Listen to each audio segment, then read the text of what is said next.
السلام علیکم ناظرین، آپ دیکھ رہے ہیں ڈرامہ سیریل شراکت، جس کی آنے والی ایپیسوڈ بہت ہونے والی ہے انٹرسٹنگ۔ آپ دیکھیں گے کہ زارون نے شفق کی صحیح بےعزتی کی، جس کی وجہ سے شفق زارون کو یہ کہتی رہی مجھے نہیں پتا، یہ میرا کچھ بھی نہیں ہے، مجھے نہیں پتا یہ کس نے بنوائے۔ وہ کہتا ہے تو پھر کس نے بنائے ہیں؟ یہ تمہارے عاشق نہیں بنوائے ہیں تو پھر یہاں کیوں رہ رہی ہو؟ اپنے عاشق کے پاس ہی چلی جاؤ اور میری نظروں سے دور ہو جا۔ جب یہ سنتی ہے شفق تو اس کے پاؤں کے نیچے سے زمین نکل جاتی ہے اور کہتی ہے کہ آج زارون نے مجھے یہ کہہ دیا کہ میں یہاں سے چلی جاؤں تو مجھے چلا ہی جانا چاہیے۔ یہ کہہ کر وہ اندر چلی جاتی ہے اور رونا شروع ہو جاتی ہے اور کہتی ہے کہ زارون، واقعی آپ کے دل میں تو میرے لیے کوئی محبت رہی ہی نہیں، آپ تو مجھ سے واقعی سچ کی نفرت کرنا شروع ہو گئے۔ اسی لیے وہ اللہ تعالیٰ کی نماز پڑھتی ہے تو اللہ کے آگے رونا شروع کر دیتی ہے اور کہتی ہے کہ یا اللہ، میں اتنی بری ہوں تو میں ان لوگوں میں کیوں رہ رہی ہوں؟ اس لیے مجھے ان لوگوں کو چھوڑ کر کہیں دور چلا جانا چاہیے، کیونکہ اگر میں چلی جاؤں گی تو شاید ان کی زندگیوں میں خوشحالی آ جائے۔ یہی سوچ کر وہ کہتی ہے کہ ٹھیک ہے، کل میں یہ گھر چھوڑ کر چلی جاؤں گی، کسی کو بھی نہیں بتاؤں گی۔ وہ ایک لیٹر لکھتی ہے اپنی پھپھو کے نام۔ وہ کہتی ہے کہ پھپھو، میں یہ گھر چھوڑ کر جا رہی ہوں، آپ لوگ مجھے ڈھونڈنے کی کوشش مت کرنا۔ اور وہ باہر جاتی ہے، ڈرائنگ روم میں اپنے بیٹے زین کی تصویر پڑی ہوئی ہوتی ہے، اسے دیکھ کر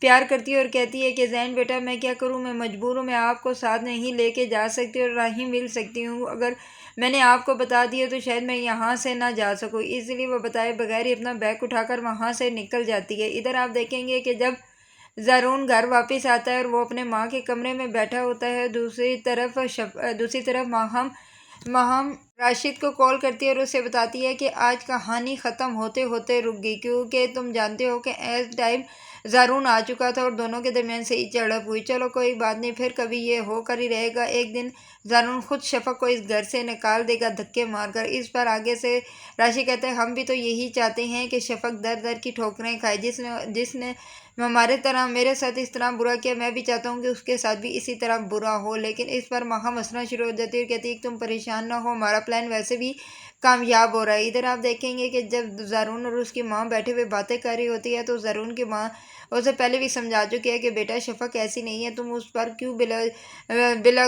ویسے ہی کر رہے ہو شک۔ تو اس پر وہ کہتا ہے کہ امی بس کریں، آپ کو تو وہی اچھی لگتی ہے، آپ کو نہیں پتا جو میسج آپ نے پڑھے ہیں، میں نے پڑھے ہیں، کیا وہ جھوٹ ہیں؟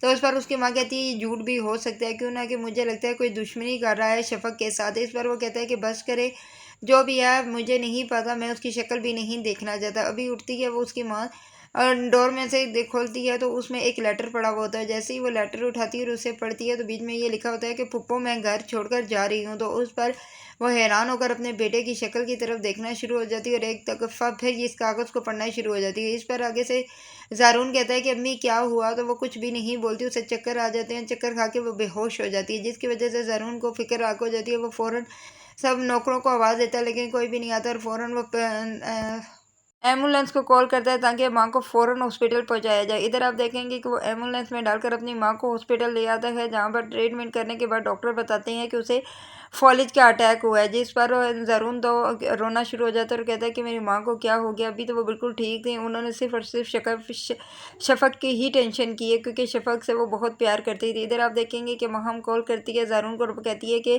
آنٹی کا کیا حال ہے؟ تب وہ بتاتا ہے کہ امی کو فالج کا اٹیک ہوا ہے۔ اس پر آگے سے وہ حیران ہو جاتی ہے اور کہتی ہے کہ اب اس بڑھیا کو کون سنبھالے گا، کیونکہ یہ تو چرپائی پر پڑ جائے گی اور اب مجھے اس کی خدمت کرنی پڑے گی، کیونکہ ادھر تو اب شفق بیگم بھی گھر چھوڑ کر جا چکی ہیں اور اب باقی کوئی بھی نہیں رہا، میں اس کے بچے بھی سنبھالوں اور اس کی ماں کو بھی سنبھالوں، مجھ سے تو ایسا کچھ بھی نہیں ہوتا۔ لیکن آگے سے وہ کچھ بھی نہیں بولتی اور پریشان ہو کر کہتی ہے کہ اللہ پاک آنٹی کو صحت دے، یہ کہہ کر وہ فون بند کر دیتی ہے۔ زارون بہت ہی پریشان ہوتا ہے، کہتا ہے کہ شفق، میں تمہیں چھوڑوں گا نہیں، تمہاری وجہ سے میری ماں آج اس حالت میں پہنچی، کیونکہ تم نے ہی ایسا لیٹر لکھا جس کی وجہ سے میری ماں نے پڑھا اور انہیں فالج کا اٹیک ہو گیا، اس لیے اگر تم میرے سامنے آؤ تو میں تمہیں مار ہی ڈالوں۔ ادھر آپ دیکھیں گے کہ شفق کو بھی کچھ دل کو ہوتا ہے، کیونکہ وہ کسی بھی طرح کہتی ہے کہ میں گھر کو چھوڑ کر نہیں جاؤں، لیکن وہ مجبور ہے اور تب وہ کہتی ہے کہ گھر چھوڑ کر چلی جاتی ہے کسی دارالعلوم میں۔ جب وہاں پر وہ جاتی ہیں تو اس پر وہاں کی ٹیچر اسے پوچھتی ہیں کہ اب آپ اگر ایک دفعہ دارالعلوم میں داخل ہو گئی تو پھر آپ گھر نہیں جا سکیں گی۔ اس پر آگے سے شفق سوچنے کے بعد کہتی ہے کہ ٹھیک ہے، میرا کوئی گھر نہیں ہے، میں نے کہاں جانا ہے، میں نے رہنا ہی آیا، میرا کوئی بھی نہیں ہے۔ اس پر اس کی ٹیچر کہتی ہے کہ ٹھیک ہے، آپ اندر آ جائیں اور آج کے بعد آپ نے باہر نہیں جانا۔ ادھر آپ دیکھیں گے کہ شفق تو بہت پریشان ہے اپنے بچے کے لیے بھی، کیونکہ وہ اپنے زارون اور اپنی پھپھو کے لیے بھی بہت ہی پریشان ہے، کیونکہ وہ کہتی ہے کہ جو میں نے خط لکھا ہے، جب پھپھو پڑھیں گے تو وہ پریشان ہو جائیں گی اور وہ مجھے ڈھونڈنے کی کوشش کریں گے، کیونکہ میں اب انہیں مل نہیں سکتی۔ ادھر ماہم کو جب یہ چیز پتہ چلتی ہے کہ شفق گھر چھوڑ کر جا چکی ہے تو وہ بہت خوش ہوتی ہے اور کہتی ہے کہ ایک تو جان چھٹی، اب اگر یہ بڑھیا بھی مر جائے تو میں تو آزاد ہو جاؤں، مجھے تو سب کچھ مل جائے گا جو میں چاہتی تھی، کیونکہ میں یہی چاہتی تھی کہ میرا بچہ ہو اور زارون ہو اور باقی کوئی بھی نہ ہو۔ تو اب خود ہی میری ہر مشکلیں آسان ہوتی جا رہی ہیں۔